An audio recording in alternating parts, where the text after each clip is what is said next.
Hey, this is your man Jentrega, and I am the CEO of The Worldwide Exposure, presenting you to the world. What got me started in this industry is watching television. I would watch TV. I would see all the fun things that would go on. I love going to concerts.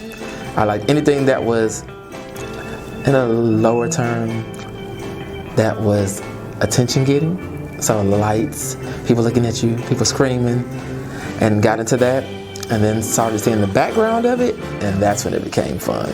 Seeing the background, the work, all the moving pieces, because what you see backstage is not what you see on stage, period.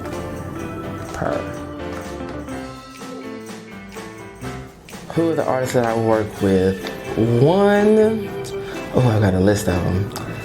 Genuine, Darren DeWitt Henson, Karan Joseph Riley, Willie Taylor. Those are like my main prime ones. And how do I keep them focused? Bills will keep you focused. Knowing that you have to, things have to be met, obligations have to be met, things have to be done. And then I think it's the appreciation of them knowing that people are wanting to see them. And scheduling. Use that iPhone, no Androids please.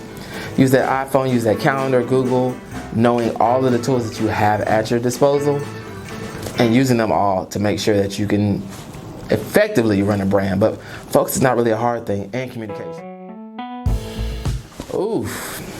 One, have a good prayer life, because you're going to learn how to pray, because these folks will try you in this industry. So you got to have a good old prayer life. Second, discipline. You got to be disciplined when nobody else wants to work. You have to always consistently want to work. 3, not be so hard on yourself, but be more critiqued on yourself. That'd be such a word. Be more critiqued on yourself. You have to be the one willing to take the punch for yourself to learn it.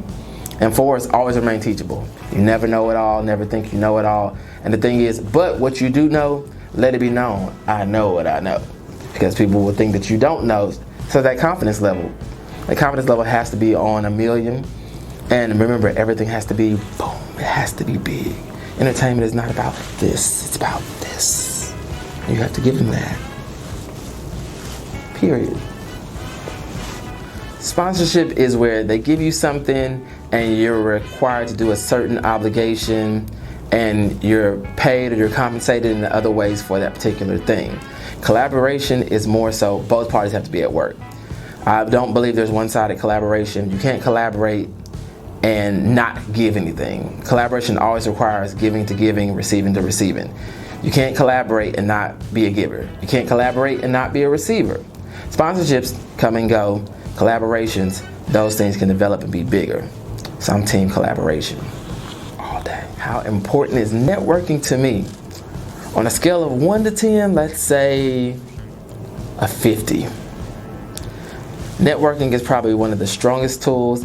Networking is beneficial in both ways. You know who to connect with and who not to connect with, but then also you learn through networking what you need, what you don't need, but also in networking, I feel like a preacher, you'll realize what you have and what you have need of.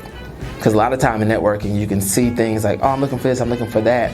And when you finally get to that, everything that you're looking for, they're telling you, you already know. So networking is a teacher. So networking is very important because it's education, it's teaching, it's developing. And no man is an island to himself. So you need that network. Because networking is like this. If I could put it into something, it'd be like this.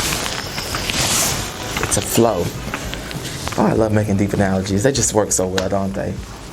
You're watching it. You may laugh, but you're going to remember it. Don't believe me, just watch. You'll remember it. The book, The Creative You.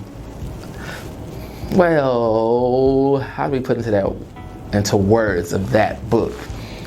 It was just something I've had for years, and I have a lot of content that I've written over the years, and I figured I do a lot of postings on social media, and I always tell people things, so I said, so I don't have to repeat myself, put it in a book. So the book is all about teaching about creativity, knowing if you're really creative, and then knowing if you're on the right path for being a creative. Like, a creative is just not a title that social media has given, but the book is there to help you develop and know Oh, okay, I am a creative. Oh, I'm a creative person, I should never be broke. I'm a creative person, I always have work. When I don't find work, what do? You create work. How do I give it to you? Create work. You're laughing, but you'll remember it. It's very important to always give back. I love giving back. Even giving back, people feel like, oh, give me money, give me money. I believe and know I'm designed to give you tools and strategies that go make your own money. Like if I give you $1,000, you've robbed yourself. $1,000 may help you temporarily, but the tools and tips and strategies that I give will make you way more than $1,000. But teachable is always the way. Like I don't know everything. But here's the thing, I strive to know as much as I know, and I strive to learn more. So people, I've heard it several occasions, hey, you always have an answer, you always know what's going on. I said, well, my job is to have an answer. I'm created to have an answer. You can't be a problem solver and never have solutions. So people keep coming to you with problems and you keep solving them. What does that make you? A problem solver. That's what you want to be in life, right? Oh, I'll give you something like this. Problem solver. You're laughing, but you'll remember it.